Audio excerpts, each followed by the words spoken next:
C'était très important cette période-là où il a découvert l'univers du fantasmatique. Dans son délire, Roderick Farrell a regroupé autour de lui des jeunes tout à fait paumés qui vont adhérer à ses visions sataniques et gothiques. C'est clair que cette identité-là lui permettait d'être quelqu'un dans la vie, ce qu'il n'était pas dans la réalité. Il est également fascinant de constater que dans l'appartement qu'occupaient Rod et Sandra avait tracé un pentagramme sur toute la surface du plancher. Ils essaient de se livrer à des rituels de magie noire. Les vampires n'existent pas, mais ils aiment à croire que si.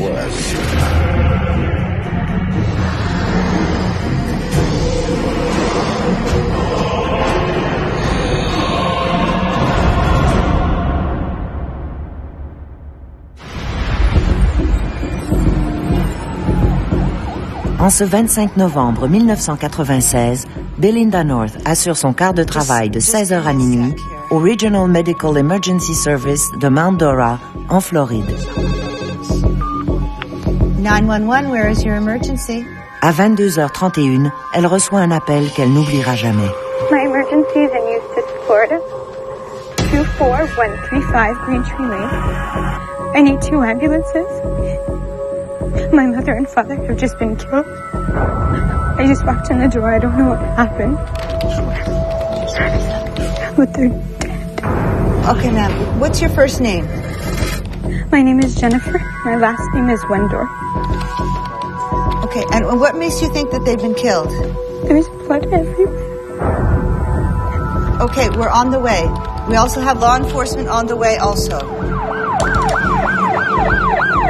Is anybody there with you? My sister's gone. I don't know where she is. She's gone. What do you mean? She lives there with your parents? She should be here. She's only 15 years old. And she's gone. Okay. What I want you to do, ma'am, is I want you to get out of the house and go and sit in your car, okay? If you don't know if anybody's still in the house, then you don't know if anybody's going to. I can't go in there. I can't. I'm afraid to leave my room, to leave my sister's room. I want you to stay on the phone with me, okay? Okay.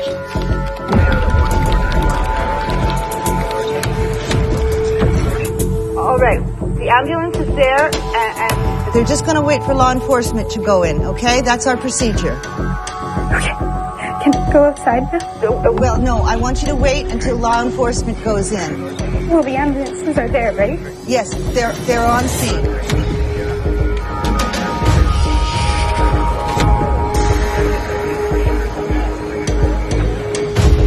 Moins de 9 minutes après avoir reçu l'appel d'urgence, les agents du bureau du shérif de Lake County débarquent à la résidence des Wendorf.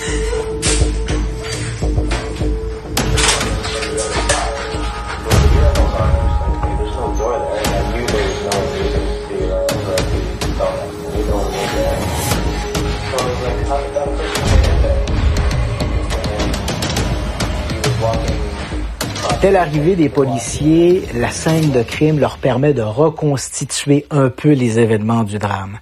D'abord, il y a Richard Wendorf qui est toujours étendu sur le divan, la tête littéralement fracassée. Visiblement, il a été frappé à plusieurs reprises par un objet contondant. Les policiers sont persuadés que Richard Wendorf a été assassiné alors qu'il s'était assoupi sur le divan. Le téléviseur, d'ailleurs, est toujours en fonction. Lorsqu'ils arrivent dans la cuisine, en fait, à l'entrée de la cuisine et du hall d'entrée, se trouve le corps de Naomi Wendorf. Elle est étendue face contre terre. Elle a son peignoir de bain sur elle, les cheveux encore mouillés. Les policiers ont conclu que Madame Wendorf devait sortir à ce moment-là de son bain ou de sa douche et qu'elle s'est retrouvée sans doute face à face avec les agresseurs de son mari. Elle a tenté visiblement de fuir, mais malheureusement, le ou les individus ont eu le dessus sur elle, se sont précipités et l'ont frappée à son tour, probablement avec ce même objet contondant qui a servi à tuer Richard Wendorf. À en juger par la température des corps, le décès des deux époux est tout récent. Les policiers remarquent plusieurs empreintes de chaussures sur les lieux. Elles appartiennent à deux types de semelles différentes, ce qui amène les enquêteurs à conclure que les Wendorf ont probablement été assassinés par deux individus. En inspectant la scène de crime, les policiers n'écartent pas immédiatement la possibilité d'un vol qui aurait mal tourné. Malgré que plusieurs choses clochent. À l'intérieur de la maison, il y avait des équipements électroniques, un téléviseur, magnétoscope, un lecteur de CD. Ces objets sont restés en place, ce qui aurait pourtant intéressé un voleur, un cambrioleur. Par contre, la camionnette de Richard Wendorf est manquante. En faisant le tour de la propriété, l'agent Jeffrey Taylor découvrira d'autres empreintes, dont le motif des semelles correspond à celui des empreintes trouvées à l'intérieur.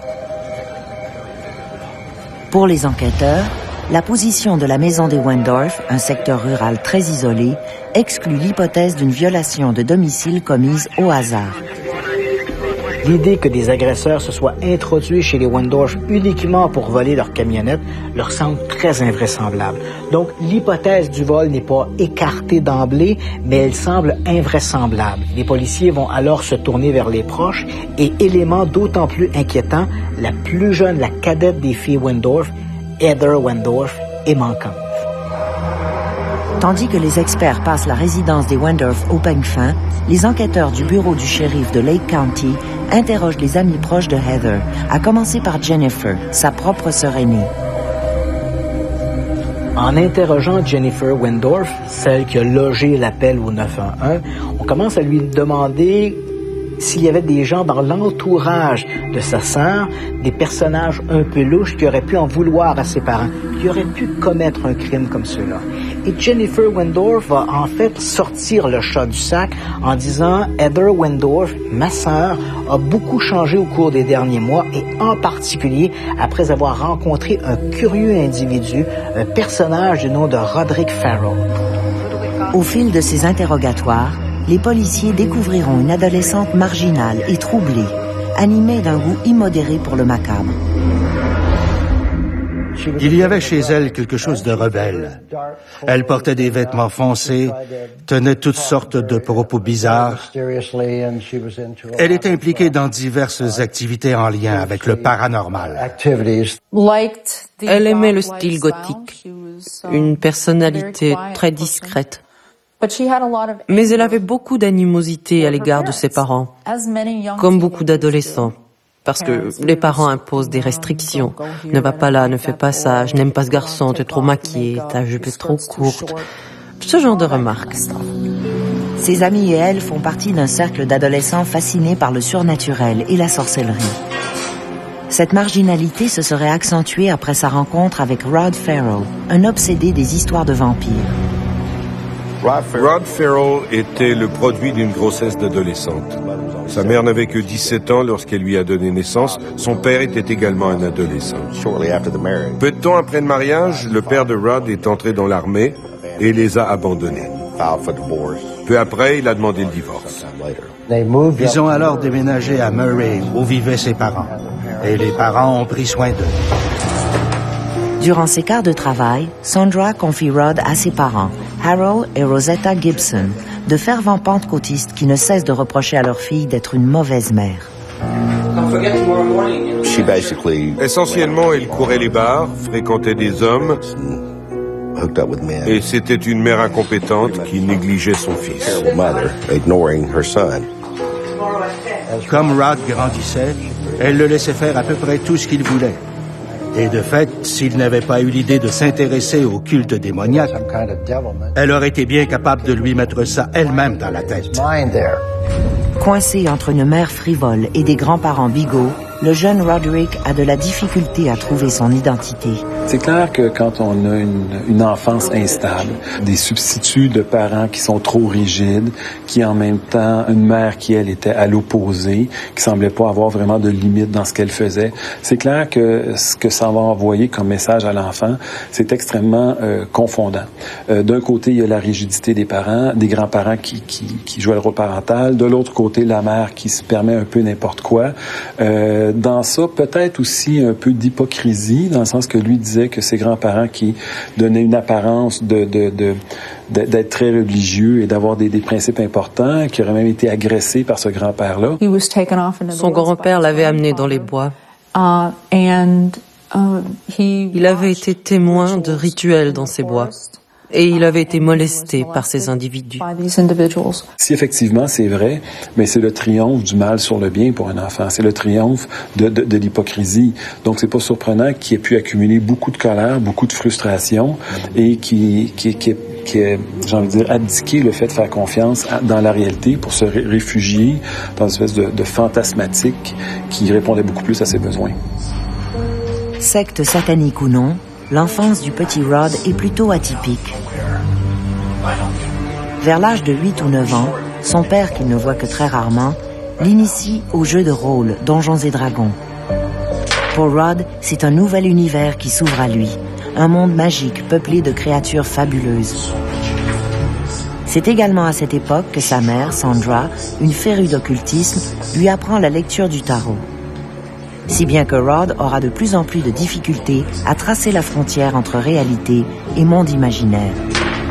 C'était très important cette période-là où il a découvert l'univers du fantasmatique, dans le sens que on peut se permettre de jouer des jeux de rôle.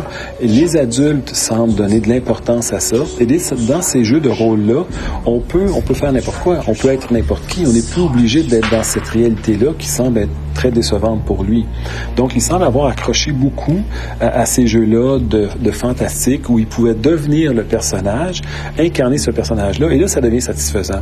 Et qui a été happé par cette réalité-là parallèle plutôt que la réalité qui était décevante, on n'est pas surpris pour quelqu'un comme lui. Au début de l'adolescence, ses troubles de comportement s'accentuent.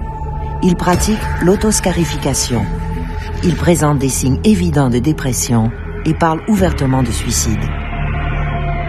On retrouve déjà ici, dans l'adolescence de M. Farrell, des symptômes de personnalité limite. Des gens qui ont une espèce de sentiment de vide, qui ont beaucoup de colère, qui vont s'auto-mutiler pour dissiper la frustration qu'ils peuvent avoir. C'est déjà tout présent à l'adolescence. Le recours aux substances, s'intoxiquer, encore là, pour remplir ce sentiment de vide-là. Tout est déjà présent pour qu'il développe une personnalité antisociale avec des caractéristiques limites importantes. Il boit régulièrement de l'alcool et fume la cigarette et de la marijuana, parfois même en compagnie de sa mère. Roderick Farrell est un enfant unique, mais sa mère, assez curieusement, Sandra Gibson, au lieu de vouloir être la mère de Roderick Farrell, a préféré être son amie. Et elle a laissé son autorité parentale de côté et elle a laissé finalement son fils s'enliser dans toutes sortes d'éléments d'imagination sans exercer cette autorité parentale qui aurait pu être pour Roderick Farrell salvatrice. Le 25 novembre 1996, en Floride, Jennifer Wendorf découvre ses parents assassinés. Sa sœur cadette Heather a disparu et l'enquête policière se concentre sur son ami Rod Farrell, un adolescent essentiellement élevé au Kentucky par ses grands-parents Harold et Rosetta Gibson. Au printemps de 1993, Harold et Rosetta prennent leur retraite et déménagent à Eustis, en Floride, où Rod et Sandra viennent rapidement les rejoindre. Inscrit à l'école secondaire d'Eustis, Rod Farrell se frotte régulièrement à la direction qui lui reproche son manque d'intérêt et de motivation pour les matières académiques. Parfois, il s'absentait des cours, parfois il y allait. Il n'était pas motivé à travailler pour atteindre un but quelconque. Il se contentait d'être là. Rod Farrell fréquentait l'école, mais dès son très jeune âge, il était autorisé à jouer à des jeux de fantaisie comme Donjons et Dragons, sans surveillance parentale. Alors que la mère se désintéressait complètement de ses devoirs maternels, de leur côté, les grands-parents n'avaient pas le droit de discipliner Rod. C'était l'entente que Sandra Gibson, la mère de Rod, avait convenue avec ses parents lorsqu'elle vivait chez eux avec son fils. C'est là qu'il fera la connaissance de Heather Wendorf, une adolescente un peu paumée. La jeune femme est impressionnée par Rod. À l'école, Rod était un nouvel élève, ce qui attirait l'attention. Il soutient qu'il est un vampire qui vit depuis des siècles, du nom de Vézago. Je crois que Rod n'aimait pas la personne qu'il était. Il n'aimait pas son identité de type étrange, parce que c'était ce qu'il était, et qu'il sera toute sa vie. Alors il a décidé qu'il était un authentique vampire. Et comme Vesago l'attirait beaucoup, alors il est devenu Vesago. Un nom emprunté à un personnage tiré du film d'horreur Hideaway. Mais c'est surtout son discours qui séduit Heather. Rod Ferrell semble à des années-lumière des autres garçons. Il parle d'occultisme, d'ésotérisme et de prophétie. Il porte autour du cou un crucifix inversé, le symbole universel du satanisme. Sa voix est posée et il semble sensible aux vibrations des autres. Il raconte qu'il est un ange déchu et qu'il est en fait un vampire âgé de 500 ans. L'idée qu'il pourrait être un vampire, c'est grandiose, ça lui donne de l'importance, ça lui donne des pouvoirs, ça lui donne un ascendant sur des gens quand il va se présenter devant ces gens-là. Ça lui permet aussi d'avoir un ascendant sur des gens qui ont un peu les mêmes croyances ou qui vivent un peu dans ce mode de vie-là en se présentant lui comme étant un vampire. C'est clair que cette identité-là lui permettait d'être quelqu'un dans la vie, ce qu'il n'était pas dans la réalité. Le maître des enfers l'aurait d'ailleurs recruté pour rassembler une armée infernale composée de jeunes Américains. Dans son délire, ce Roderick Farrell a regroupé autour de lui des jeunes tout à fait paumés qui vont adhérer à ses visions sataniques et gothiques. Et Heather Wendorf fait partie de ces jeunes qui ont été charmés par les histoires rocambolesques de Roderick Farrell. Au printemps de 1995, Rod est expulsé de l'école secondaire d'Eustis. Rod avait de la difficulté à l'école et on avait tenté de l'aider. Le conseiller pédagogique voyait qu'il avait des problèmes, qu'il s'absentait des cours. Finalement, on l'a inscrit dans un programme spécial où il recevait plus d'attention. Mais il a été expulsé parce qu'il ne se présentait pas à l'école. Il passe alors ses journées à dormir et ses nuits à arpenter les rues et le cimetière Greenwood, son lieu de prédilection. À l'automne 1995, sa mère et lui retournent vivre à Murray, au Kentucky. Rod reprend alors les cours au Callaway County High School, où son caractère rebelle lui attire de nouveaux ennuis. Entre janvier et mai 1996, pas moins de 22 réprimandes seront portées à son dossier, dont une pour avoir menacé de trancher la gorge à l'un de ses professeurs. Finalement, il sera là aussi expulsé de l'école. À cette époque cruciale de sa vie, l'adolescent est sur une pente dangereuse. Il s'investit de plus en plus dans ses histoires de vampires, ainsi que dans son personnage de Vesago. Il faisait des trucs assez inquiétants. Il se bagarrait. Il circulait en ville en essayant de passer pour un oiseau de malheur, et ça marchait. Rod Ferrell était le leader d'un groupe de jeunes qui squattaient des maisons abandonnées, qu'il baptisait l'hôtel du vampire. Les jeunes aimaient fréquenter ces endroits parce que personne ne les embêtait. Alors ils se retrouvaient là pour s'adonner à leur rituel de vampire. C'était davantage des jeux d'enfants que quoi que ce soit d'autre. Bien sûr, les vampires n'existent pas, mais eux aimaient croire qu'ils existent. Stephen Murphy, un membre du gang des vampires, devient alors le meilleur ami de Rod. C'est un jeune homme qui a 3 ans de plus que lui et qu'il a rencontré au Callaway County High School. Si Rod se définit comme un vampire, Stephen est plutôt du type sataniste, et c'est lui qui initie Rod à Vampire the Masquerade, un jeu de rôle semblable à Donjons et Dragons, mais dont les personnages se réclament davantage de l'univers diabolique. Stephen Murphy encourage donc Rod Ferrell dans ses divagations vampiriques. Pendant qu'il était au Kentucky, Rod fréquentait un groupe où on jouait à ce jeu nommé Mascarade du vampire, qui est un jeu de rôle. Et de fait, quelques jeunes ont commencé à croire à la réalité du personnage qu'ils incarnaient dans ce jeu de mascarade. Comme si ce n'était pas suffisant pour exacerber les comportements vampiriques de Rod, Sandra, sa mère, contribue elle aussi à alimenter ses divagations. Sa mère semblait porter porter foi aux croyances vampiriques. Donc, c'est très, très facile pour M. Farrell de glisser dans cet univers-là en se disant « Ma mère qui a une vie un peu éclatée croit à ça, elle investit ça. Et à ce moment-là, si ma mère croit à ça, moi aussi, je vais me mettre à y croire et je vais être un des personnages les plus importants dans cette histoire-là. » Il est également fascinant de constater que dans l'appartement qu'occupaient Rod et Sandra, Sandra avait tracé un pentagramme sur toute la surface du plancher du séjour. Elle était donc activement impliquée, en ce sens qu'elle l'encourageait en fournissant des ressources pour que Rod puisse s'habiller, pratiquer son style de vie et son attitude. Dans ce sens, il y avait là une sorte d'encouragement par la mère. Un beau jour, une bagarre à coups de poing a éclaté et Rod a perdu. L'autre garçon est parti avec la plupart des jeunes. Qu'à cela ne tienne, comme c'est un manipulateur né, Rod trouve rapidement d'autres adeptes. Son nouveau cercle d'amis se compose bientôt de sa petite amie Charity Kesey, de Howard Scott Anderson et de Dana Cooper. Cooper était la plus âgée. C'était une jeune adulte souffrant de troubles fonctionnels, plutôt solitaire, sans amis. Et lorsqu'elle rencontre Chelsea et les autres, elle sent naître en elle une sorte de sentiment de complicité.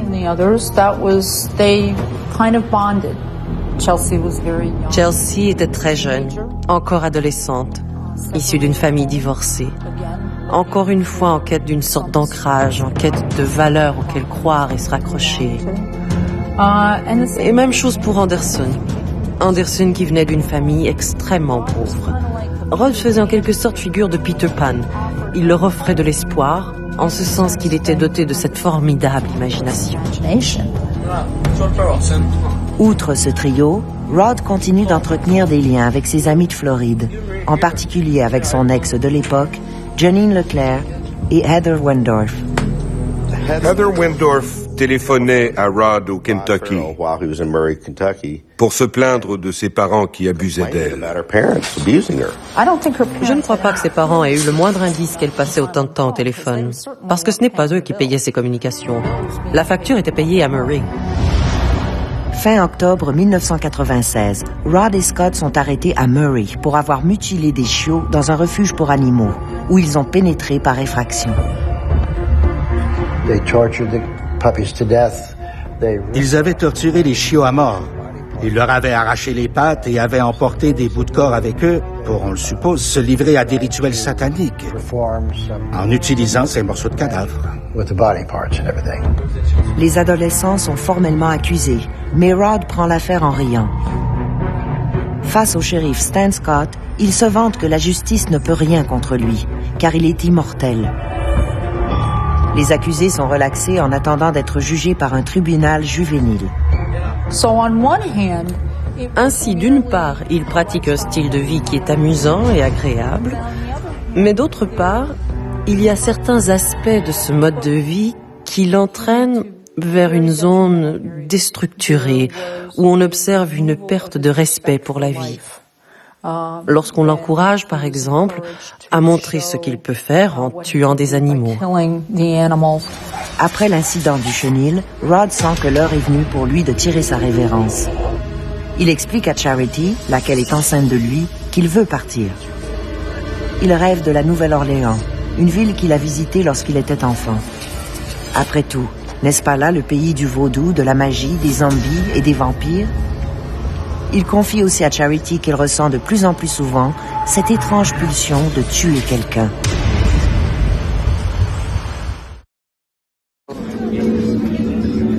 Dès l'adolescence, féru du jeu Vampire the Masquerade, Rod Farrell se captive pour le vampirisme. Rapidement, Rod réunit autour de lui un groupe d'amis qu'il arrive à convaincre de partir pour la Nouvelle-Orléans, où, leur dit-il, ils pourront se joindre à des groupes d'adeptes du vampirisme. Son projet séduit ses amis du gang des vampires.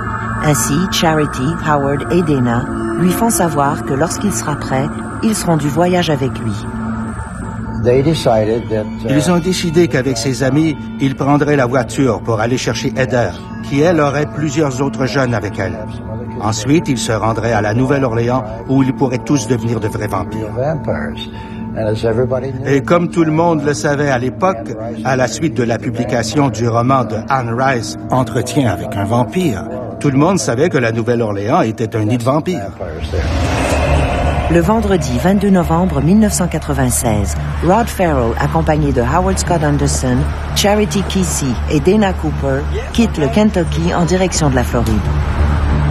Au cours des mois précédant ce projet, il y avait eu un nombre considérable de coups de fil entre Heather Wendorf et Rod Ferrell. Elle souhaitait voir ses parents morts. Elle était en colère contre ses parents. Elle disait « Je hais mes parents, je déteste mon père, je déteste ma mère ». C'est ce que Rod entendait. C'est pourquoi il est revenu vers Eustis. Parce qu'elle avait besoin de son aide. Ils se sont rendus en Floride à bord d'une voiture que les parents de Scott lui avaient offerte pour ses 16 ans. Arrivé à Eustis, la bande se rend chez Shannon Yohe, une connaissance de Rod. Elle est assez surprise de constater à quel point il a changé.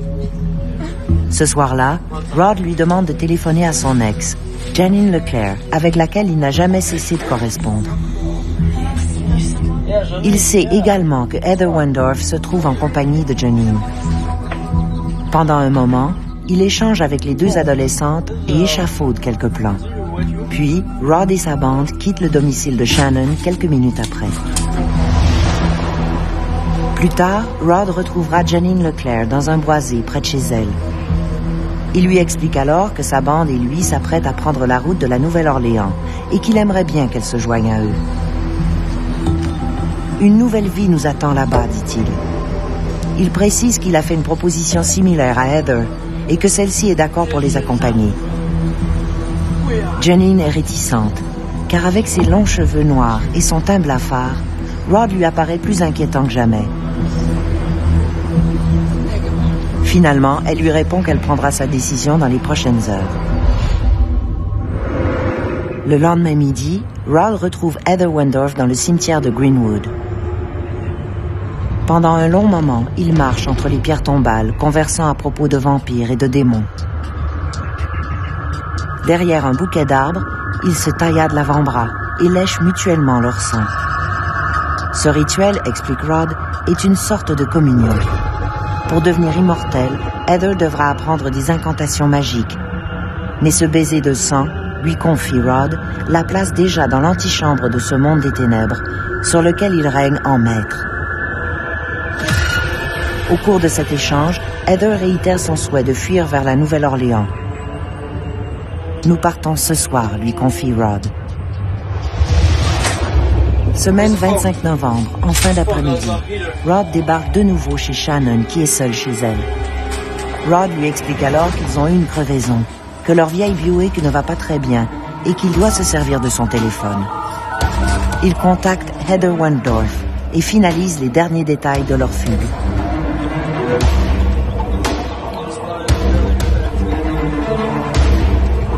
Après avoir raccroché, il se tourne vers Shannon et lui annonce qu'ils vont voler la camionnette des parents de Heather et que pour y arriver, il va devoir assassiner le couple Wendorf. La jeune femme est horrifiée et tente de le dissuader de mettre son plan à exécution. Rod explique qu'il n'a pas d'autre choix et sur ce tourne les talons et quitte la maison. Ce soir-là, vers 19h, Heather Wendorf se glisse par la fenêtre de sa chambre et quitte la maison familiale pour retrouver ses amis stationnés un peu plus loin. Rod lui dit alors de monter à bord de la voiture, que Howard et lui les retrouveront plus tard au domicile de Janine Leclerc. Les deux jeunes traversent alors l'immense terrain en se dirigeant vers la résidence des Wendorf. Howard Scott Anderson sur les talons, Vézago pénètre dans la maison. Et ils sont entrés par le garage. Une fois dans le garage, ils ont attrapé un pied de biche, puis sont entrés dans la maison. Sur la pointe des pieds, ils traversent le corridor. Les adolescents entendent alors des bruits de voix en provenance de la pièce voisine. Monsieur Wendorf dormait sur le divan, faisant face à la télévision. Sans faire de bruit, les intrus s'avancent jusqu'à la cuisine. Là, ils entendent un chuintement caractéristique. Quelqu'un, sans doute Madame Wendorf, est en train de prendre une douche. Pendant que Howard s'avance dans le corridor pour aller couper le fil de téléphone dans la chambre du fond, Rod, tout à fait calme, se sert un soda. Les adolescents retournent ensuite dans la salle de séjour, où Richard Wendorf est toujours assoupi devant la télé. Tenant solidement le pied de biche par une extrémité, Rod lui en assène plusieurs coups violents à la tête. L'homme de 49 ans ne saura jamais ce qui lui est arrivé. Son massacre achevé, Rod soulève le corps pour le fouiller. Dans la poche de son jean, il trouve un portefeuille et à l'intérieur, une carte de crédit Discovery. Ils tentaient de trouver les clés du véhicule Explorer qu'ils avaient l'intention de voler, ainsi que des objets de valeur. Et ils cherchaient à sortir de la maison avant que Mme Wendorf ne sorte de la douche.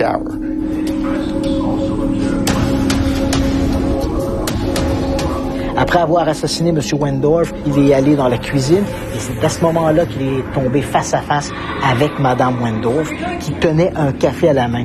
Et pour essayer d'échapper aux agresseurs, elle a lancé le café sur Roderick Farrell et ça a eu pour effet de le mettre en colère. Et c'est là qu'il s'est jeté sur Mme Wendorf pour la frapper également avec le pied de biche. Je ne sais pas s'il a eu le temps de réfléchir. Je crois plutôt qu'il n'a fait que réagir. C'était de la rage, un réflexe de rage brutale. Une fois leur violence assouvie, les jeunes fouillent la maison en quête d'argent, de bijoux et surtout des clés du camion de Richard Wendorf. Rod Farrell, le leader du gang des vampires, a convaincu la jeune Heather Wendorf de se joindre à sa bande et de fuguer vers la Louisiane. Après avoir assassiné les parents Wendorf, Rod et Howard s'emparent de la voiture du couple et vont rejoindre le reste de la bande. Entre-temps, Janine Leclerc, qui attendait le gang devant chez elle, se ravise et décide de ne pas faire partie du voyage échafaudé par Rod. Comme elle rentre chez elle, elle est interceptée par Susan, sa mère, qui la questionne sur ses allées et venues. Janine avoue que Heather Wendorf et elle avaient l'intention de fuguer en Louisiane avec Rod Farrell et son gang des vampires. Aussitôt, Susan Leclerc téléphone aux Wendorf pour les informer de ce qui se trame, mais personne ne répond au téléphone. Constatant que Janine n'est pas au lieu convenu de la rencontre, Dana, Charity et Heather rejoignent Rod Farrell et Howard Scott Anderson à l'intersection des routes 417 et 1792. En découvrant que Janine Leclerc n'est pas avec eux, Rod est déçu, mais il est hors de question de faire demi-tour. Pendant que Howard s'affaire à interchanger les plaques d'immatriculation de la Buick et de l'Explorer, Rod annonce à Heather que lui et Scott ont assassiné ses parents. Elle est en état de choc.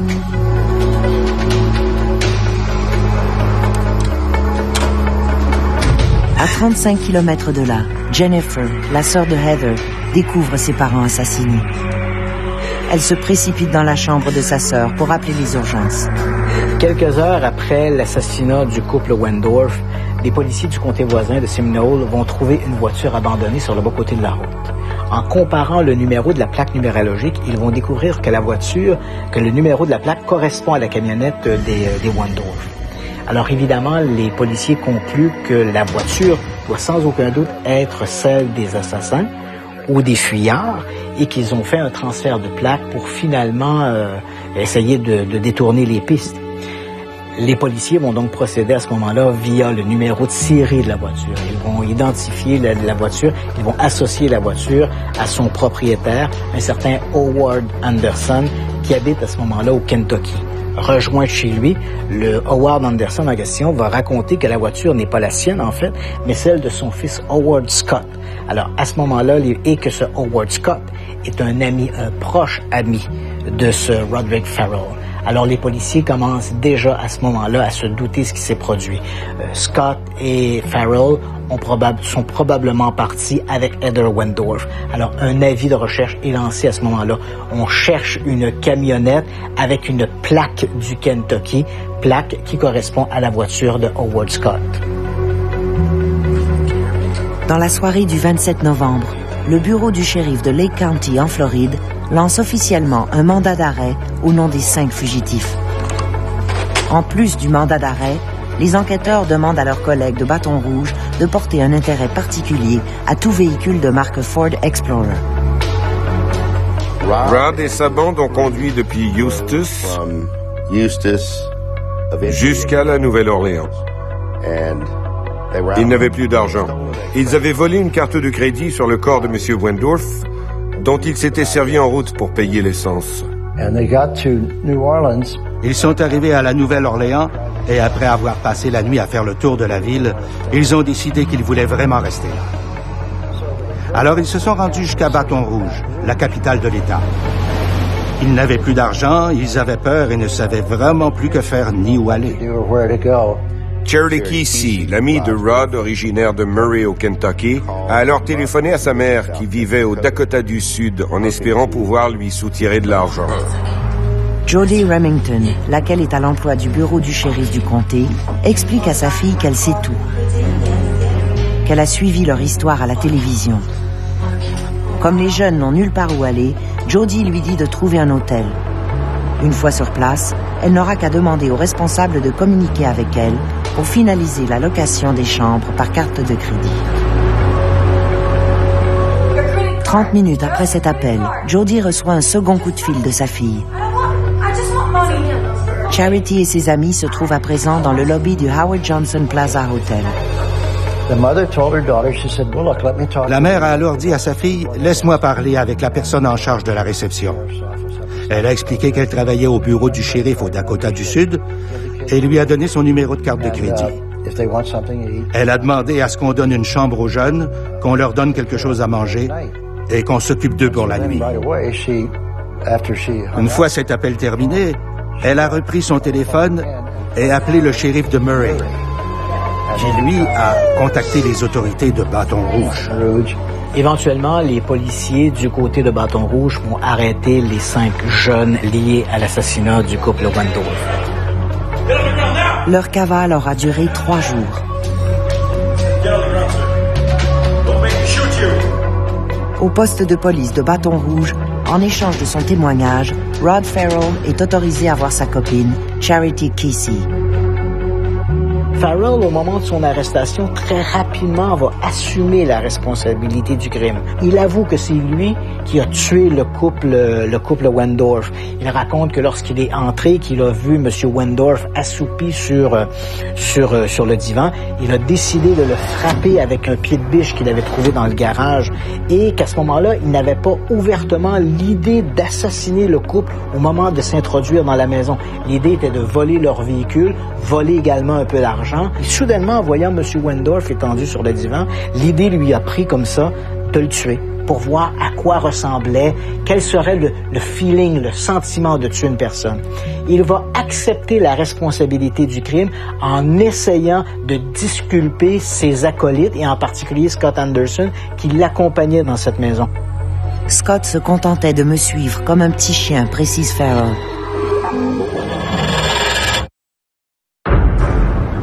Dans la soirée du 28 novembre 1996, suite à l'appel de Jody Remington et en lien avec le meurtre de Naoma et Richard Wendorf, les policiers de Bâton Rouge procèdent à l'arrestation de Roderick Farrell et de son gang des vampires.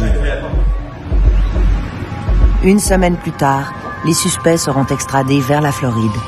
Et au moment de son arrestation, Roderick Farrell aime bien tout l'intérêt que les médias lui portent. Au moment de sortir, par exemple, de la voiture de police, il va regarder les médias, il va grimacer, prendre des pauses devant les caméras. D'ailleurs, par son attitude, il rappelle un peu ce Charles Manson au moment de son arrestation. Et des médias vont d'ailleurs tracer ce parallèle-là entre Roderick Farrell et Charles Manson. Et pourtant, l'évolution des deux personnages est excessivement différente. Un individu qui a besoin de valorisation, qui a besoin de se sentir admiré. Ce besoin-là était tellement fort qu'il dépassait même le besoin de se protéger. On a quand même quelqu'un qui a commis un crime, quelqu'un qui est recherché, et le besoin pour lui d'être admiré dépasse ce besoin-là primaire de protection, j'ai envie de dire. Ça soulignerait, selon moi, à quel point cet individu-là était narcissique. Le 17 décembre 1996, Roderick Justin Farrell, Charity Kesey, Howard Scott Anderson et Dana Cooper sont formellement accusés des meurtres des époux Wendorf. Les inculpés seront jugés séparément et pour les 3 jeunes encore mineurs, soit Farrell, Kesey et Anderson, les autorités judiciaires décident qu'ils seront jugés par un tribunal pour adultes. En ce qui concerne Heather Wendorf, les chefs d'accusation sont pris en délibéré, car pour le procureur Brad King, il est impératif de savoir si l'adolescente était au courant du plan meurtrier de Rod Farrell.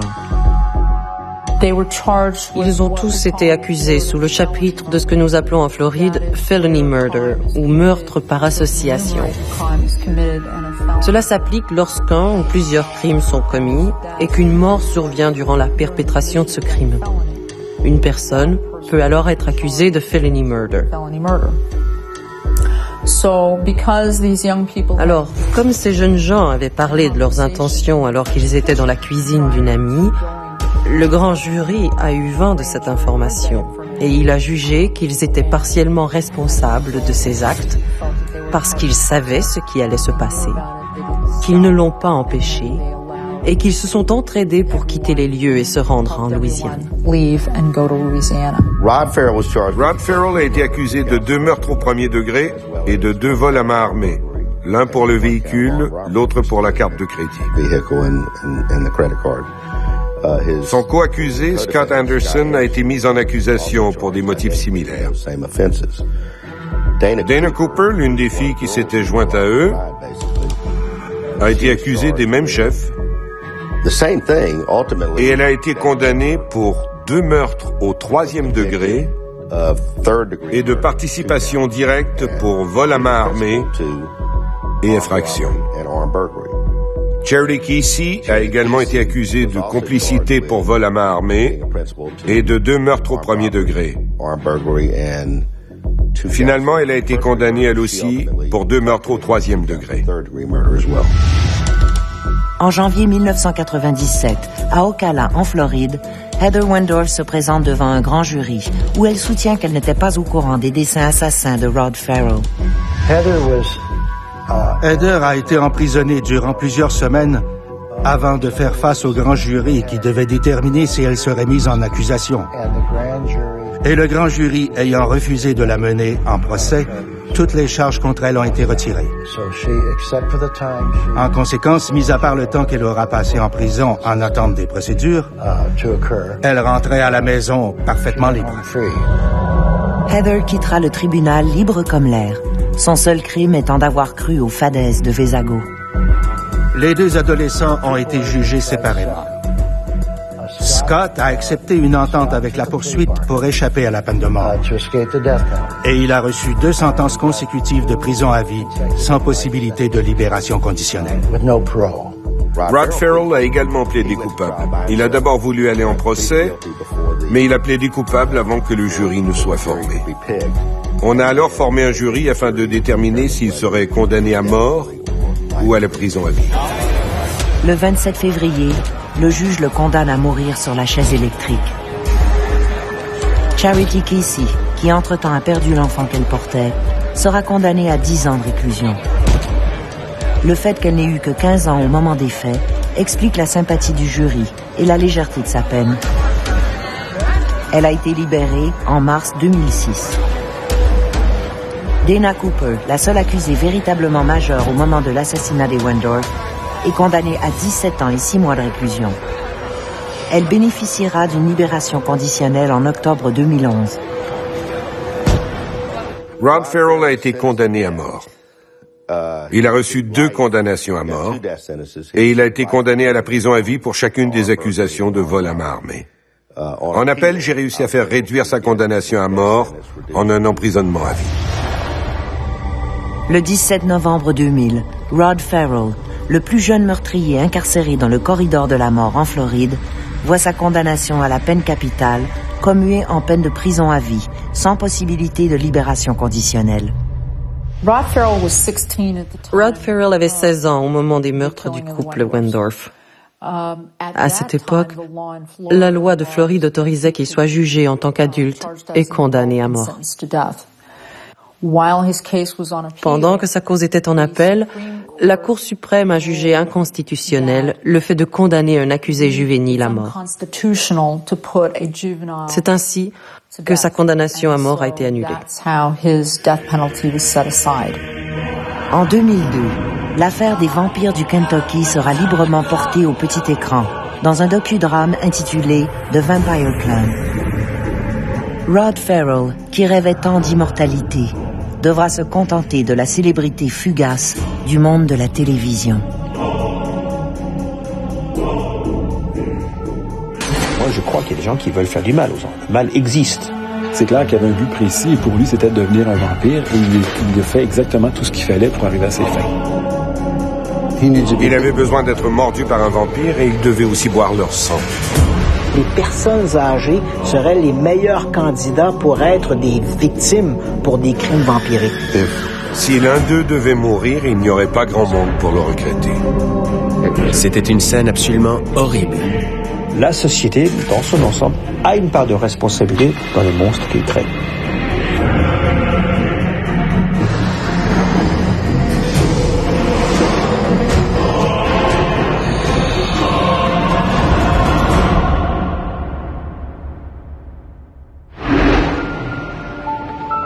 Au matin du 25 novembre 2001, une bénévole de la popote roulante arrive à la maison de Mabel Leischen pour y livrer les repas de la nonagénaire. Elle arrive à la porte d'entrée, frappe, puis attend patiemment. Habituellement, Mabel l'attend, mais aujourd'hui, elle ne vient pas répondre à la porte. La bénévole jette un coup d'œil par une fenêtre afin de voir si Madame Leischen ne serait pas en difficulté. Rien. Nous savons que la bénévole de la popote roulante est arrivée. Elle n'a obtenu aucune réponse lorsqu'elle a frappé à sa porte. Et ça l'a inquiétée. Se rappelant que la vieille dame est un peu sourde, la bénévole se rend à la porte arrière. Elle a contourné la maison et s'est aperçue qu'une vitre de la porte patio avait été brisée. Elle aperçoit une empreinte de chaussure sanguignolante sur les éclats de verre et du sang sur l'appui de la fenêtre. Affolée, la femme s'empresse d'appeler la police.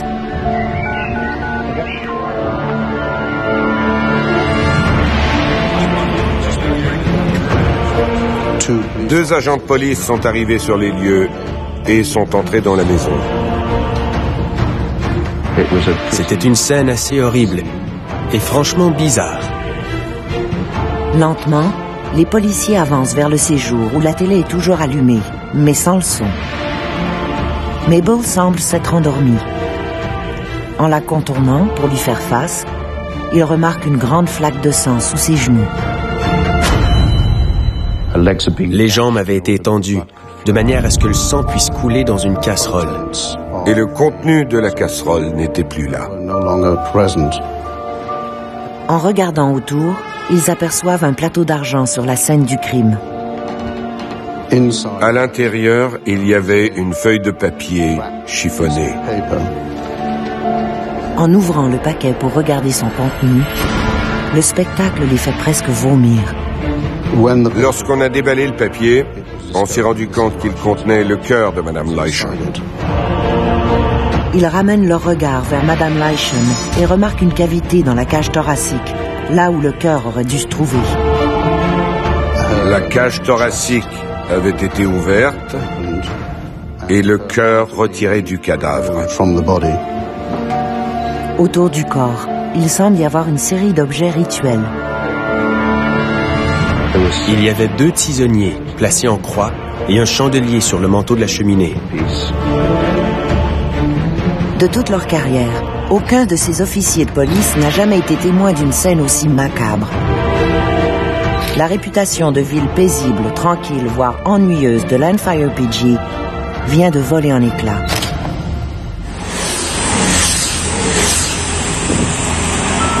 Landfire PG est une petite ville du Royaume-Uni, nichée sur l'île d'Anglesey, dans les Galles du Nord.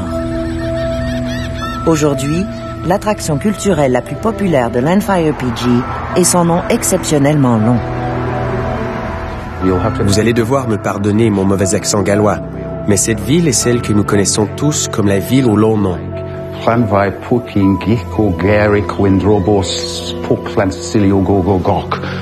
Je prie tous les Gallois d'excuser ma prononciation. La plupart du temps, nous l'appelons Lamphire PG.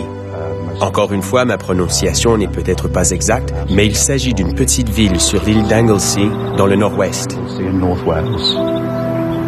Il semble que les citoyens de Lamphire PG aient souhaité que leur gare de train soit reconnue comme celle ayant le plus long nom de ville du monde. Au final, ils ont toutefois dû se contenter du plus long nom de ville de Grande-Bretagne. Depuis sa création, ce nom exceptionnellement long s'est imposé dans les références culturelles des Britanniques. Au fil des siècles, la culture gothique est une autre réalité qui s'est imposée en Grande-Bretagne. Il s'agit d'un mouvement littéraire qui associe fiction, horreur et romantisme. Moi qui n'ai aucun goût pour l'ésotérisme et des choses comme ça, un jour j'ai eu la curiosité de lire un livre, un des livres les plus lus dans le monde, qui s'appelle Dracula de Bram Stoker. Qui n'a jamais vu Dracula, l'un des films d'horreur les plus célèbres? C'est en 1897, suite à la publication du roman de Bram Stoker intitulé Dracula, que le fameux conte accède à une célébrité immédiate. Avec l'avènement du 7e art, un premier film de vampire sera réalisé par F.W. Murnau en 1922 et portera le titre de Nosferatu. Même si la majorité des gens estiment que le vampirisme est une fiction, certains croient que c'est un phénomène véridique. De fait, en Angleterre, il y a plusieurs endroits où les vampires peuvent se rencontrer pour interagir. Alors, ces fameux Bite Clubs qui existent surtout aux États-Unis, il y en a quelques-uns à Londres aussi, il n'y en a pas officiellement à Paris, sont des endroits où, sur la base du volontariat, paraît-il, des jeunes qui veulent le rester, s'échangent le sang, donc avec des groupes de donneurs et des groupes de vampires. Il existe également une pléthore de sites internet qui décrivent les règles à suivre pour procéder à la saignée et à l'absorption du sang de manière sécuritaire. Quelqu'un qui boit du sang sait, à moins d'être fou, qu'il n'est pas du tout un vampire, puisqu'il ne présente pas les caractéristiques qui sont propres aux vampires, c'est-à-dire qu'il ne rajeunit pas, il ne reste pas l'âge qu'il a, et surtout, la personne qui meurt ne devient pas vampire immortel comme elle. Certains sont psychotiques, ils pensent vraiment qu'ils sont des vampires, ils entendent des voix, ils se prennent pour des vampires, comme certains se prennent pour Vercingétorix. Ceux-là, ce sont les schizophrènes. Et puis il y en a d'autres qui, d'un point de vue romantique, estiment qu'ils sont des vampires. On en voit un certain nombre ici quand on vient l'été, par exemple, quand il y a un après-midi consacré au vampirisme. Mais ces gens-là savent bien au fond d'eux-mêmes qu'ils ne sont pas des vampires. Ils jouent aux vampires. Donc en gros, c'est des personnes qui imaginent être des vampires, mais pas à un seul instant ils ne peuvent croire sincèrement qu'ils sont vampires, sinon ils n'ont rien compris au phénomène du vampire. Certains ont parfois du mal à faire la distinction entre la réalité et la fiction. Et ce sera justement le cas d'un adolescent gallois âgé de 17 ans, Matthew Hardman. Matthew Hardman naît en 1984 au nord de l'île d'Anglesey. Son père, Paul, est maçon, sa mère, Julie, est infirmière. Il semble qu'il ait eu une enfance relativement normale. Il était près de ses parents, lesquels se sont séparés alors qu'il avait 8 ans, ce qui l'a troublé. Matthew Hardman a de la difficulté à vivre ce divorce-là parce qu'il est très proche de son père et comme c'est la mère qui la garde, il ne voit son père que finalement les week-ends et ça pour lui est très troublant. À l'école, les notes de Matthew oscillent entre moyennes et faibles. À l'école secondaire, c'était un adolescent moyen, plutôt normal. Pas quelqu'un de très ambitieux, comme on dit. En fait, ses résultats scolaires sont juste à la limite. Et Matthew Hardman, donc introverti, on ne lui connaît pas beaucoup d'amis, et on va diagnostiquer qu'il est également dyslexique. À 13 ans, Matthew Hardman est un adolescent typique. Il pratique des activités telles les jeux vidéo, la musique pop, les magazines pour hommes, les films d'horreur, et il s'intéresse aux vampires. Adolescent, Matthew, semble-t-il, s'intéressait au vampirisme. Peu à peu, il s'enlise dans cet univers du macabre, du sang, et en particulier les histoires de vampires continuent de l'exciter de plus en plus. À l'âge de 13 ans, un événement tragique vient bouleverser la stabilité de la vie de Matthew. Son père décède d'une violente crise d'asthme, ce qui l'affecte profondément. Son père décède, il est confronté à une chose très difficile à accepter, même inacceptable, c'est-à-dire la mort. On peut comprendre que quelqu'un veuille devenir immortel si on aimait vraiment quelqu'un qui est mort, mais en gros, si quelqu'un qu'on aime meurt, on a envie qu'il revienne. Matthew avait une excellente relation avec son père, et il s'est retrouvé très perturbé par son décès. La période de son adolescence commençait dans une ambiance funèbre, faite de mort et de tristesse. À 16 ans, Matthew sera accepté au collège Menai à Bangor, où il est inscrit en art. Matthew a fréquenté le collège Menai, où il a étudié les arts et le design. Ses dessins sont toujours remarqués par des scènes sanglantes. Il collectionne également les couteaux. Il lit une littérature gothique, mais souvent excessivement violente. Au cours de ses années de lycée, sa fascination pour la mort, l'horreur, la survie et le vampirisme allait s'accroître de manière spectaculaire.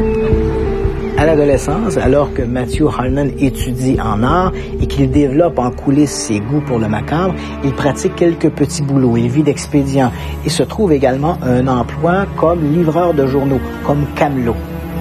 L'une de ses clientes, Mabel Leishen, 90 ans, était loin de se douter de ce qui l'attendait.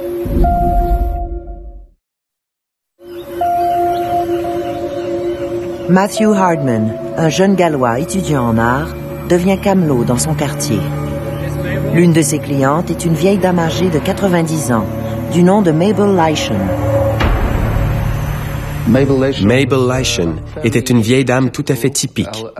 Âgée de 90 ans, elle vivait seule et était plutôt sympathique, mais pouvait se montrer cinglante à l'égard des gens qui frappaient à sa porte sans être annoncés. Malgré son grand âge, elle vit seule, elle est autonome, elle n'a pas d'enfant. C'est une dame aussi un peu acariâtre. Elle a la vue baissante et elle a des problèmes d'audition. Puisque Madame Leishen est grincheuse avec Matthew, comme avec tout le monde d'ailleurs, il lui faisait des coups sournois. Par exemple, il lançait son journal loin de sa porte, le rendant difficilement accessible pour la dame âgée. Même si elle était solitaire, Madame Leishen était une femme très fière. Elle tirait une grande fierté de son apparence et se faisait un point d'honneur de se maquiller tous les jours. Qui plus est, elle insistait pour faire elle-même ses travaux domestiques. Elle avait cette habitude étrange de placer des ours en peluche un peu partout dans la maison à titre d'aide-mémoire. Elle était parfaitement au fait des enjeux politiques et se tenait informée des événements en lisant et en regardant les nouvelles et les discussions politiques.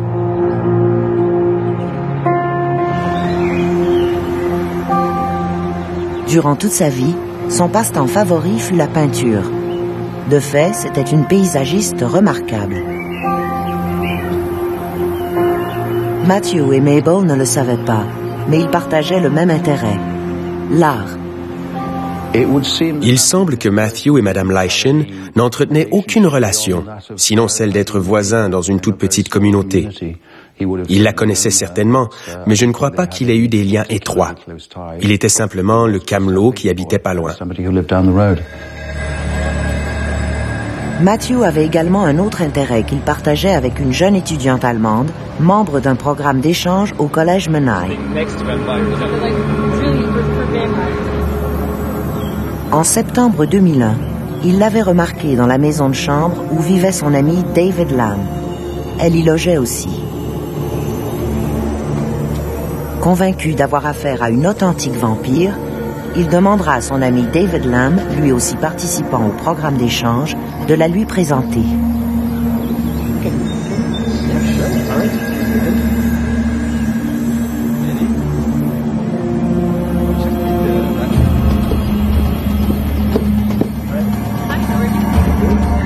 Une fois introduit, il ira lui rendre visite dans sa chambre.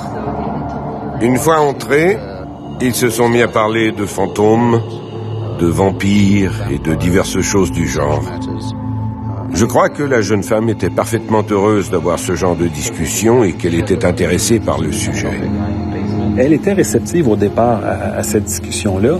Elle le relançait. Donc, son délire est devenu comme plus concret, plus possible. Il était partagé avec quelqu'un.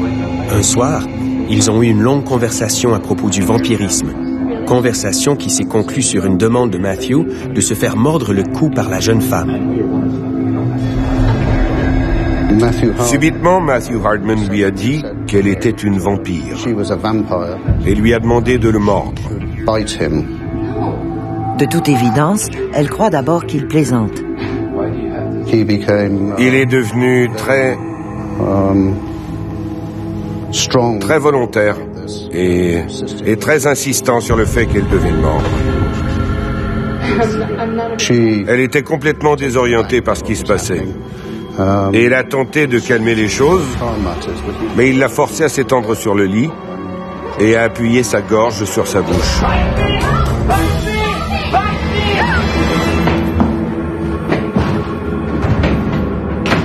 Matthew croyait, tel qu'on le décrit dans le vampirisme, que si Anna le mordait, il deviendrait lui-même un vampire et par conséquent, immortel. Convaincue que Hardman est devenu fou, elle appelle à l'aide. David Lamb et la propriétaire accourent à la rescousse et, non sans effort, parviennent à jeter Hardman hors de la pension, croyant ainsi mettre fin à sa crise de vampirisme. Il souffrait, c'est clairement de schizophrénie, il avait des hallucinations, il avait un délire, tous les symptômes sont présents. Cependant, même rendu dans la rue, il continuera d'halluciner. Quand il était expulsé, un délire s'arrête pas comme ça. Les idées ne changent pas automatiquement. Donc, il était resté sous cette impression-là. Et là, qu'il ait vu des vampires potentiels partout, on n'est pas surpris. Il était dans cet univers-là à ce moment-là. Son comportement témoigne qu'il a, de toute évidence, perdu contact avec la réalité. Il quitte la réalité et il a l'impression, il se met à délirer. Et il y a des gens un peu fragiles qui peuvent présenter des psychoses aiguës qu'en France et pas au Québec on appelle des bouffées délirantes aiguës. Les voisins ont appelé la police. Et quand les agents sont arrivés, il semble que Matthew les ait pris eux aussi, comme Anna, pour des vampires. Pendant cette intervention, Matthew s'est lui-même donné un coup de poing sur le nez et s'est mis à saigner, invitant ensuite les policiers à sentir son sang et à le mordre. Tandis qu'on lui passe les menottes, il n'arrête pas de dire aux policiers « Mordez-moi, mordez mon cou ». Au poste de police, Matthew Hardman va retrouver ses esprits et éventuellement va s'excuser auprès des policiers en prétextant qu'il était simplement intoxiqué. La marijuana chez un sujet fragile peut aider à déclencher une maladie, mais elle n'est pas responsable par elle-même. Pour les individus fragiles, définitivement, ça peut précipiter des épisodes de psychose. Une semaine plus tard, se sentant mieux, Hardman présentera ses excuses à la jeune Allemande et ils continueront de se voir sur une base amicale, échangeant divers commentaires et informations sur la culture gothique. Toutefois, Hardman n'avait pas abandonné son intérêt pour le vampirisme. Matthew était, disons, préoccupé par la manière de devenir un vampire. Il s'était rendu compte du fait qu'il n'en était pas un, mais il voulait devenir un vampire. Il croyait qu'il y avait beaucoup de vampires dans cette région. Elle lui a dit que pour devenir un vampire, il devait être mordu par un vampire ou encore boire le sang d'un vampire. Au cours de cette conversation, Matthew aurait dit que Landfire PG était un endroit idéal pour les vampires, vu le grand nombre de vieilles personnes. Et que si l'un d'eux venait à mourir, ça ne préoccuperait pas grand monde. Jamais Matthew n'abandonnait le sujet. De toute évidence, il avait une idée derrière la tête. Madame Leichen représentait la victime parfaite. Après tout, il était son fidèle camelot depuis 3 ans, et jamais elle ne le soupçonnerait d'un projet aussi maléfique. Comme il ne peut partager avec personne son intérêt toujours vif pour la vie après la mort, Matthew se tournera vers les livres et Internet pour alimenter sa passion. Il s'est subitement plongé dans les livres sur le vampirisme, y compris dans des livres aussi innocents que Dracula. Il visitait également divers sites internet sur le sujet, des sites sur le vampirisme, sur les associations de vampires, des trucs du genre. Des gens qui apprennent trop vite, qui apprennent mal, qui n'apprennent rien, qui apprennent tout seuls. C'est ça qui en fait le danger de ce genre d'agissement. Voilà. La culture mal ingérée, mal acquise. Je préfère les gens qui ne savent rien que les gens qui savent mal. Dans le monde du vampirisme, on parle également des pourvoyeurs de sexe. Il y a tout un tas de personnes qui considèrent le vampirisme comme une métaphore sexuelle. Le seul autre liquide porteur de vie en dehors du sang est le sperme. Et en dehors de ça, il y a toute une nuance autour de ça. Un liquide porteur de vie, il y a un aspect très romantique, presque érotique à travers ça. Au 19e siècle, toutes les attitudes, les comportements déviants, surtout qui étaient liés à des activités sexuelles qui n'étaient pas acceptées dans leur ensemble, étaient considérés comme des vampires. Ça commence avec le professeur Morel. En gros, la nécrophagie, le nécrosadisme, la nécrophilie ou même d'autres activités beaucoup plus soft, comme se mordiller dans le cou, relevaient du vampirisme. Matthew Hardman semblait croire sérieusement que le vampirisme pouvait le mener à l'immortalité, sans même réaliser que la mince possibilité de réaliser ce projet relevait d'une pure création imaginaire. Matthew Hardman est un mordu des vampires, et son désir le plus cher est d'en devenir un à son tour. Mais ce qui semble être une réalité pour lui n'est que pure fiction. Personne n'est atteint de vampirisme, c'est une pure métaphore. S'il voulait devenir vampire, c'est que certainement il estimait qu'il n'avait pas la place qu'il méritait dans la société. Encore une fois, il devait estimer qu'il était humilié, qu'il n'avait pas le droit au respect qu'il avait. Ce sont des fantasmes de surcompensation d'un sentiment d'inutilité complète, de grande défaillance. C'est quand vraiment on n'a pas un narcissisme suffisant pour exister qu'on s'invente comme ça des choses grandioses. Faut-il être malheureux pour s'imaginer que c'est bien être vampire? C'est le 24 novembre 2001 que Matthew allait finalement mettre son plan à exécution. Dans la soirée du 24 novembre 2001, Matthew Hardman s'habille tout de noir. Il prend un couteau dans la cuisine chez lui et là va se rendre chez Mabel Layson.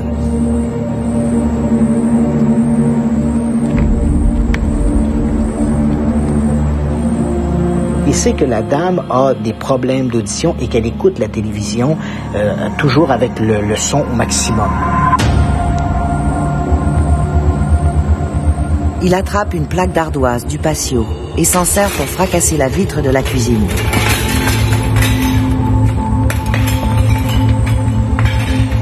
Il entre par cette vitre brisée et va se rendre dans le living room où effectivement Madame Layson est là, installée dans son fauteuil favori, regarde la télévision à tue-tête. L'intrus s'approche derrière elle, prêt à poser le geste mortel qui le rendra immortel. Madame Layson a offert une forte résistance. Madame Layson a été poignardée 22 fois, dont 2 fois au cœur. Mabel Layson meurt dans son fauteuil. Après cette attaque frénétique, Matthew se précipite dans la cuisine de la nonagénaire et revient vers le séjour équipé d'un plateau d'argent, d'une casserole et de quelques feuilles de papier journal. Il va soulever par exemple les jambes de la dame, les placer sur un petit banc devant elle et il va lui trancher l'arrière des jambes pour pouvoir récupérer le sang. Mais son plan démoniaque ne s'arrête pas là. L'étape suivante est un peu plus complexe et exige une certaine force physique ainsi qu'une bonne dose de détermination. Il va également ouvrir la poitrine de Madame Layson et lui retirer le cœur qu'il va envelopper éventuellement dans une feuille de papier journal. Une fois ces préliminaires complétés, il reste encore à accomplir un dernier rituel qui lui permettra d'atteindre l'immortalité. De la poche intérieure de son blouson, il sort une liste et 2 bougies.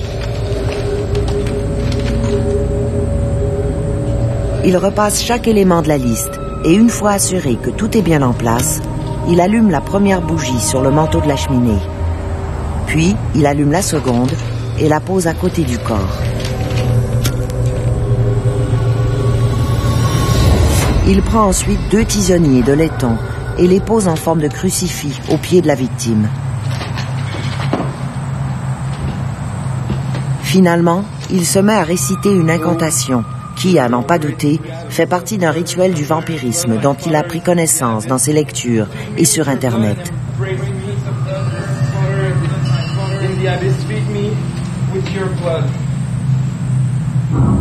Alors mélanger ça à des rituels sataniques qu'il avait certainement trouvé peut-être dans des livres, parce qu'il n'y a pas de rituel vampirique chez Satan. Il y a peut-être des rituels sataniques chez les gens qui se prennent pour des vampires, mais ça ne marche que dans un sens. Donc il a tout mélangé, peut-être pour faire croire que c'était un rituel satanique. Il complète la cérémonie en soulevant le chaudron rempli de sang, le porte à sa bouche et ingurgite le sang de sa victime.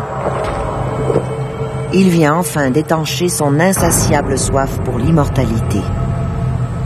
Et ça remonte à loin, le fait de boire du sang, de mettre du sang dans des recettes pour se rajeunir, ça remonte à la mythologie grecque.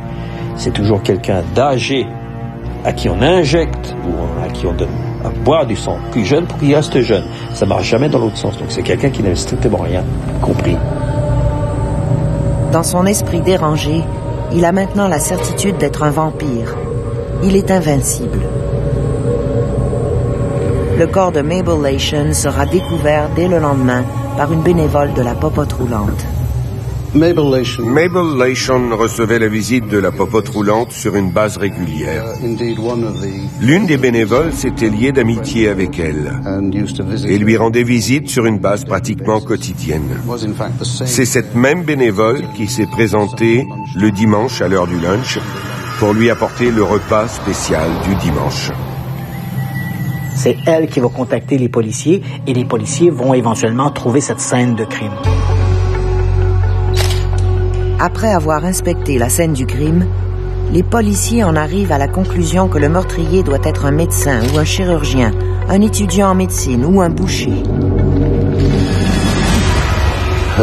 Sa cage thoracique avait été ouverte de force pour en retirer le cœur. Ils font également une copie de l'empreinte de chaussures ensanglantées qu'ils découvrent dans la cuisine, à même les débris de verre de la vitre fracassée. Ils en concluent également que le tueur a dû se couper la main en perpétrant son crime, car on retrouve des traces de son sang sur l'appui de la fenêtre. Cette personne portait des gants, portait des jeans et portait des chaussures Levi's. À ce stade de l'enquête, c'étaient les seules informations qu'avaient les enquêteurs. Ils ont également trouvé une empreinte de lèvres sur la casserole, indiquant que l'assassin avait tenté ou même avait bu le sang de sa victime. Les policiers, même s'ils avaient divers indices scientifiques solides, étaient à ce stade incapables de lier ces indices à un individu en particulier. Après avoir colligé tous les indices et pris toutes les photos nécessaires, l'équipe d'enquêteurs s'intéressera ensuite au voisinage immédiat des lieux du crime. Les policiers sont passés de porte en porte dans un large périmètre afin de compléter leur enquête et colliger toute information jugée utile. Ils commencent par quadriller le quartier, arrêtant les voitures sur la rue pour questionner les conducteurs, leur demandant s'ils n'auraient pas vu ou entendu quelque chose d'anormal dans la nuit du 24 novembre. Les réponses, toutefois, seront toutes négatives.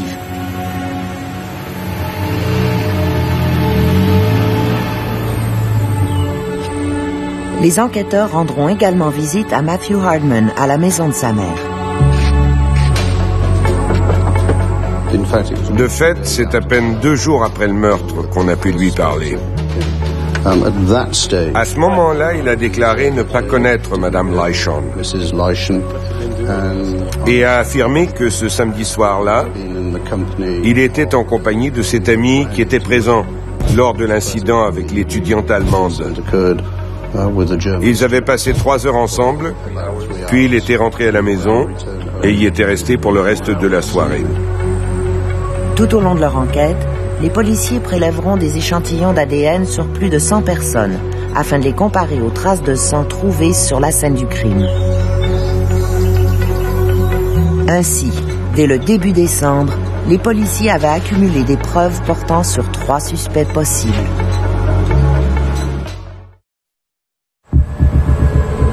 Suite au meurtre sordide d'une vieille dame de 90 ans, les policiers tentent de retracer le meurtrier, mais en vain. Tous les suspects potentiels s'avèrent irréprochables. Brièvement, ils ont étudié d'autres meurtres du même genre. Ils ont même envisagé une forme de suicide, mais ils ont rapidement rejeté ces thèses, les jugeant non pertinentes dans ce cas. Les enquêteurs se sont tournés vers des experts du monde de l'occultisme et de la magie. Et je crois que c'est à cause de la nature holistique de certains indices de la scène du crime. Les enquêteurs ont également demandé l'aide d'experts en profilage psychologique, ce qui est une procédure assez normale, vu les circonstances et le caractère bizarre de la scène de crime. Je crois qu'ils ont présumé que le crime avait été commis par quelqu'un aux prises avec de graves problèmes psychiques et que le profilage psychologique permettait dès lors de mieux orienter l'enquête. Finalement, c'est en décembre 2001 que la chance sourit enfin aux policiers. Ici, nous avons un programme intitulé Crime Watch, lequel invite le public à téléphoner s'il croit avoir des indices reliés à un crime dont l'enquête est en cours. Peu importe leur connaissance sur le crime, qu'ils en aient été témoins, qu'ils aient entendu quelque chose à son sujet, ou qu'ils sachent, peu importe les circonstances, qui a commis l'offense. De fait, quelques personnes du voisinage ont contacté Crime Watch. L'appel le plus important sera celui d'une étudiante du collège Menai à Bangor. L'étudiante allemande qui, quelques mois plus tôt, a dû repousser Matthew Hardman qui disait qu'il voulait qu'elle le morde pour faire de lui un vampire, elle se rappelle que Matthew Hardman a également évoqué que les personnes âgées seraient les meilleurs candidats pour être des victimes pour des crimes vampiriques. Et c'est elle, finalement, qui va contacter les policiers et va les mettre sur la piste de Matthew Hardman. Au début janvier, les enquêteurs l'ont de nouveau rencontré, suite à l'appel reçu par le programme Crime Watch. Lors de cette rencontre, il a également été interrogé à propos de l'incident avec l'étudiante allemande. Il a affirmé qu'il ne se rappelait plus de grand-chose à ce propos, qu'il avait pris du cannabis. Et il a également nié avoir un quelconque intérêt dans le vampirisme, qu'il avait simplement, à l'occasion, lu des livres sur le sujet. Les enquêteurs découvriront des preuves concrètes le liant au meurtre de Madame Leischen. On a retrouvé de nombreux couteaux, mais un couteau en particulier a retenu notre attention. Qui portait des traces d'ADN liant directement l'arme au meurtre. Il était très clair qu'une partie de l'ADN était celui de Mabel Leischen. Mais on a été capable de prouver que les autres traces d'ADN appartenaient à Matthew Hardman. Les enquêteurs trouvent également les gants de caoutchouc portés par Matthew le soir du meurtre et contenant des traces d'ADN de Matthew. Avec son accord, les enquêteurs ont fouillé sa chambre et retrouvé la paire de chaussures Levi's. La chaussure de sport de Matthew coïncide parfaitement à l'empreinte de pied trouvée sur les éclats de verre sur la scène du crime. On va trouver également dans la chambre de Matthew de nombreux éléments des magazines à caractère occulte qui ne feront qu'asseoir la conviction des policiers que Matthew Hardman est certainement l'assassin de Mabel Leischen. Il a été arrêté le 8 janvier. Lors de son arrestation, Matthew n'a manifesté aucune émotion et ne semblait pas saisir la gravité des accusations. Il était aussi relax que s'il avait été arrêté pour une infraction mineure, comme un excès de vitesse. Durant les interrogatoires menés par les enquêteurs, Il a toujours nié son implication dans ce meurtre. Il a toujours clamé son innocence. Une fois sorti de cette psychose-là, je ne sais pas si l'individu a été traité ou pas, les gens ne comprennent plus comment ils ont pu raisonner, qu'est-ce qu'ils ont pu penser, et il n'y en a pas d'explication logique. Fait qu'à ce moment-là, c'est plus facile de nier les choses que de tenter d'expliquer ce qu'on vivait à ce moment-là quand ça devient impossible carrément à expliquer. Le procès s'est tenu dans les Galles du Nord, à la cour de Mold Crown Court, en juillet 2002. D'après mon souvenir, il a duré de 2 à 3 semaines. Matthew a maintenu son plaidoyer de non-culpabilité durant plusieurs années, et il en va de même encore aujourd'hui. Hardman nie son implication dans le meurtre de Mabel Leishan, ce qui amène le juge Richards à lui dire qu'en refusant de reconnaître son implication dans le meurtre, il fait la preuve qu'il n'éprouve aucun remords. À ma connaissance, il n'en a jamais eu. Il n'a jamais exprimé de remords. Matthew a subi une évaluation psychologique faite par 2 psychologues apparemment très réputés et qui n'ont trouvé aucun indice d'aliénation mentale. C'est assez clair qu'il comprenait ce qu'il était en train de faire, mais pour lui, dans son monde à lui, ça était presque une obligation de faire ça. Il y avait un délire qui l'amenait à faire ça, qui s'emparait de lui, sur lequel il ne pouvait pas poser de jugement.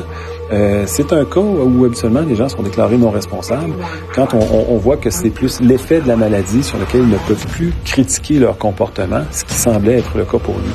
Donc, qu'il n'a pas été reconnu non responsable, pour moi, ça reste un peu une énigme parce que c'est clairement le fait d'un individu malade. Par contre, il pourrait y avoir une explication plausible pour les croyances et les comportements bizarres de Matthew. Le syndrome de Renfield. Passer au meurtre quand on est atteint de vampirisme, il y a une des pathologies vampiriques qui s'appelle le syndrome de Renfield, qui est un des personnages principaux du roman Dracula, qui est quelqu'un qui veut devenir vampire, qui fantasme sur ça, qui est enfermé dans un asile, mais qui sait que Dracula arrive. Il a un 6e sens qui fait qu'il sent à distance que quelqu'un, le maître, va venir pour lui offrir l'immortalité, ce qu'il ne va pas faire, en gros. D'un point de vue psychologique, lorsqu'on analyse le profond état de déception qui fut celui de Matthew après le refus de la jeune étudiante allemande de le mordre, on peut croire qu'il était affligé du syndrome de Renfield, car il avait la conviction de pouvoir détecter les vampires. Même si le juge Richards refusera le plaidoyer d'aliénation mentale, il n'est pas entièrement convaincu de la bonne santé mentale du jeune homme. Matthew Hardman, ce qu'on peut en comprendre, c'était quelqu'un qui était très troublé, manifestement qui souffrait d'une maladie psychiatrique. Quelle forme va prendre la maladie quand les gens vont commencer à délirer, vont commencer à avoir des hallucinations? Ça dépend de l'environnement dans lequel on va se retrouver. Le vampirisme clinique, également connu sous l'appellation syndrome de Renfield, pouvait-il s'appliquer au cas de Matthew Hardman? Matthew Hardman voulait à tout prix devenir un vampire. Toutefois, sa soif de vie éternelle l'a plutôt mené devant les tribunaux. On pense que Matthew pourrait souffrir de vampirisme clinique, aussi connu sous le nom de syndrome de Renfield. Le vampirisme clinique, c'est pas une pathologie reconnue, c'est trop précis. On peut pas donner des noms à chaque forme de délire qu'un individu va pouvoir avoir. Donc, lui, il semble qu'il a été très impressionné par toute cette culture-là du vampirisme. Donc, c'est sur cette base-là qu'il s'est mis à développer un délire et des hallucinations.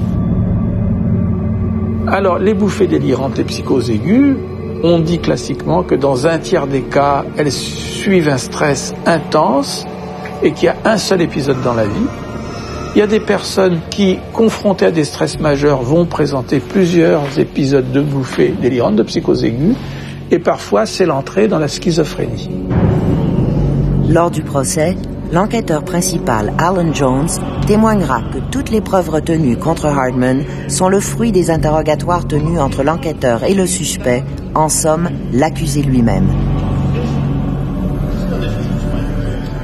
Les indices retrouvés chez lui De même que l'échantillon d'ADN, ont tous été soumis à de sérieuses analyses scientifiques. Il y a ce test ADN que les policiers vont réussir à associer avec Matthew Hardman.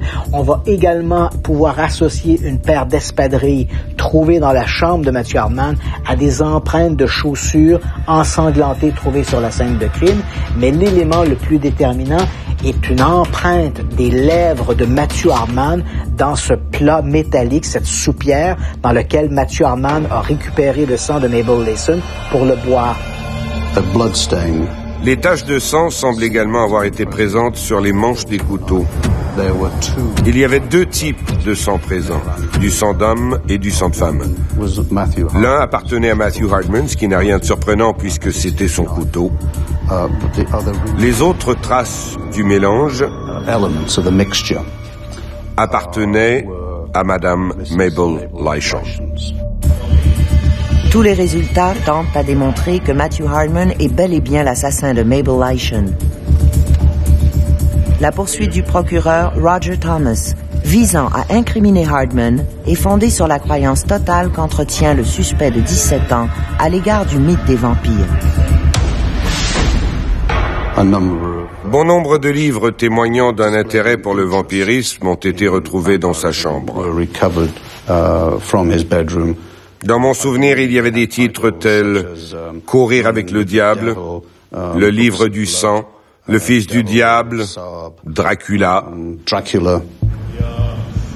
Thomas affirme que l'intérêt de Hardman à atteindre le statut de vampire était amplement démontré par ses choix de lecture, de livres et de magazines, ainsi que par le type de site Internet qu'il fréquentait. Il n'a pas été franchement démontré que ces sites regroupaient des vampires. Mais même si ces sites n'étaient pas très sérieux, leur fréquentation démontrait l'intérêt du suspect pour le vampirisme. Toutefois, son obsession à se nourrir du sang de ses victimes afin d'atteindre l'immortalité fut longtemps comblée par ses lectures, et ce, jusqu'au soir du 24 novembre 2001, où son obsession allait dépasser les limites de la fiction et le pousser à jouer son rôle de meurtrier imaginaire dans la vie réelle. La façon dont il a agressé cette personne-là, la façon dont il l'a mutilée, c'est clair qu'il avait un but précis et pour lui, c'était de devenir un vampire et il a fait exactement tout ce qu'il fallait pour arriver à ses fins. Je puis simplement présumer que c'était associé avec le désir de devenir un vampire. Malgré tout, Matthew Hardman continuera à nier son obsession pour les cultes liés au vampirisme, allant même jusqu'à affirmer qu'il entretenait très peu d'intérêt pour le sujet. Matthew Hardman, qui a commis ce crime il y a plus de 10 ans, est toujours dans la négation des faits. Ça arrive assez souvent parce que c'est certainement trop douloureux pour lui de prendre conscience qu'il a commis un acte aussi invraisemblable. Le témoin le plus important dans la validation de la théorie de l'obsession échafaudée par le procureur fut la jeune étudiante allemande. Lors de son témoignage, elle raconte l'incident incroyable qui s'était déroulé dans sa chambre de la pension. Matthew avait insisté pour qu'elle le morde, afin qu'il devienne lui aussi un vampire, comme elle. Il désirait tellement devenir immortel. Voilà ce garçon qui tombe sur une personne tout à fait séduisante pour lui. Il voudrait devenir un vampire, il voudrait devenir, dans le fond, sa chose, un zombie. Il voudrait être complètement dominé par cette personne. Au terme de son témoignage, la jeune étudiante allemande se remémore que durant sa perte de contact avec la réalité, elle avait perçu une lueur inquiétante, voire démoniaque, dans le regard de Matthew. Le 2 août 2002, Matthew a été déclaré coupable. Le juge, monsieur le juge Richards, l'a condamné à la prison à vie. Dans son jugement, le juge déclara que le crime avait été soigneusement planifié et exécuté avec grande précision. Quelqu'un qui agit, qui met un temps infini à mettre en scène, c'est la mise en scène qui fait peur, qui prémédite son crime, pour moi, même si la personne est jeune, non, pour moi, c'est trop tard, entre guillemets, malheureusement. C'était clairement un meurtre délibéré, brutal et violent. Perpétré pour une raison totalement gratuite. Matthew Hardman croyait qu'il pouvait devenir immortel en commettant un crime respectant les rites du vampirisme. N'était-ce qu'une illusion malsaine que de croire en la possibilité de l'immortalité? Lorsqu'il réalisera qu'il est impossible de survivre à une sentence de prison à vie, la réalité devrait rattraper Matthew Hardman.